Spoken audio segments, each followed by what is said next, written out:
Monsieur le Président du Conseil mondial de l'eau, Monsieur le Secrétaire exécutif du 9e Forum mondial, chers participants, je voudrais tout d'abord adresser mes sincères remerciements au secrétariat exécutif du 9e Forum pour nous avoir invités à prendre part à ce webinaire et souhaiter à Monsieur le ministre de l'Eau et de l'Assainissement et à l'ensemble des acteurs, avec un jour de décalage, une bonne journée mondiale de l'eau 2021. À Kwazima, comme vous l'avez dit, Monsieur le secrétaire exécutif, 365 jours d'un événement important, à savoir le Forum mondial 2022. Cette édition, en terre sénégalaise, sera l'aboutissement d'un long cheminement qui a engagé la SONES aux côtés d'éminents ambassadeurs de la communauté de l'eau depuis l'annonce de la candidature à Stockholm en 2015. La crédibilité de notre candidature a été sanctionnée positivement à Brasilia au cours du 8e forum. Bien entendu, la SONES y avait contribué à l'aménagement et à l'animation scientifique au Grand Stand Sénégal. Cet engagement reste aujourd'hui intact sur la dernière ligne droite qui mène vers le 9e forum. Notre contribution sera naturellement placée sous le sceau du service public de l'eau potable en milieu urbain et périurbain. Cette mission, en parfaite cohérence avec le thème du forum, la sécurité de l'eau pour la paix et le développement durable, en particulier avec le sous-thème de la priorité 1, la sécurité de l'eau et de l'assainissement. Cette mission se décline en réalisation au vu des importants acquis enregistrés dans le renforcement de l'accès à l'eau potable.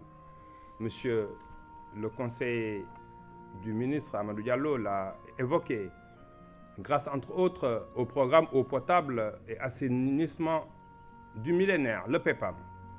Les infrastructures hydrauliques réalisées ont permis au sous-secteur de l'hydraulique urbaine d'atteindre la cible OMD d'accès à l'eau potable dès 2013, soit 2 ans même avant l'échéance. En dépit de ces performances, l'État du Sénégal a décidé de passer, comme l'a souvent rappelé Monsieur le ministre, à une nouvelle échelle de réponse technique à finalité sociale grâce à la 3e usine d'eau de traitement d'eau de Keur Momar-Sarr, communément appelée KMS 3, et la première usine de dessalement d'eau de mer des Mamelles sur le site de Ouakam. Le choix porté sur des ouvrages structurants de cette envergure s'appuie sur la cible 6.1 des ODD et surtout sur le plan Sénégal émergent visant tous les deux à assurer un accès universel à l'eau à travers le renforcement des infrastructures de très haute qualité garantissant la continuité du service public. L'action quotidienne de la SONES étant sous-entendue par l'élimination des disparités sur le territoire national, ainsi, de nouvelles stations de traitement d'eau potable sont construites à Ziguinchor, à Kédougou, où nous sommes depuis 72 heures en train de mener les tests de la nouvelle station de Itato, à Koungheul, avec la station de déferrisation qui est en service depuis quelques mois maintenant, à Fatick, une station également depuis plus de 2 ans, à Foundiougne, à Tchadiaï, à Sébikotane, communément appelé le Point K, où la station de déferrisation est également en service. D'autres sont également prévus pour renforcer l'alimentation en eau potable des localités comme Saint-Louis, comme Kaolack, avec des stations de défluoration pour lesquelles les financements sont déjà obtenus, à Kolda, à Dagana, où nous sommes en train également de construire une nouvelle station, à Richard Toll, Rosso au Sénégal, Podor, Matam et j'en passe. Pour consolider cette démarche, des projets de transfert d'eau sont également envisagés sous l'impulsion de M. le ministre de l'eau pour les centres particulièrement impactés par la salinisation des eaux souterraines proches, notamment à Mbacké, à Diourbel, Bambey, Thiadiaye, l'axe Ndiayène Moussa Ndiaye, Sokone et Foundiougne. À cela, il faut ajouter les efforts significatifs consentis pour permettre aux populations défavorisées d'avoir accès aux services d'eau potable à travers des programmes de branchements sociaux grâce à l'appui du Sénégal, de l'État du Sénégal et de ses partenaires, notamment la Banque mondiale, la BID, la BAD, l'Agence française de développement, ainsi que la Banque européenne d'investissement.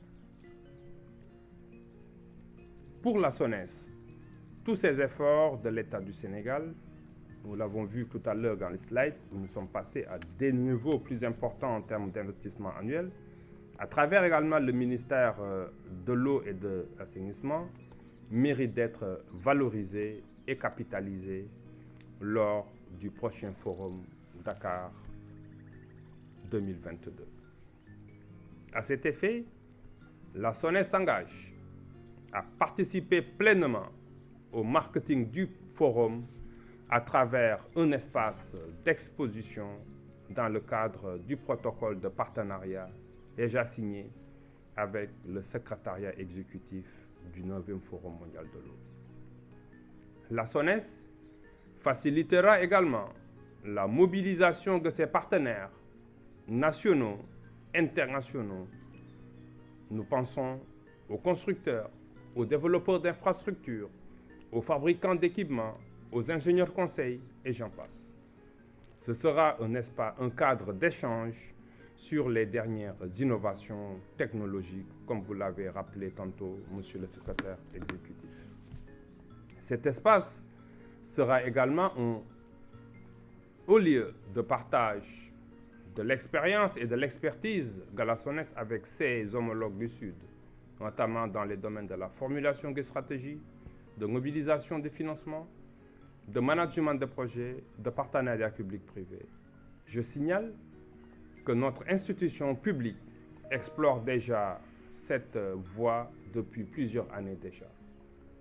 Par ailleurs, la SONES, en relation avec son partenaire de tous les jours, avec qui il forme deux cœurs dans un même corps, l'ASENO, des portes ouvertes pour les panélistes sur les ouvrages d'intérêt technique de notre patrimoine hydraulique.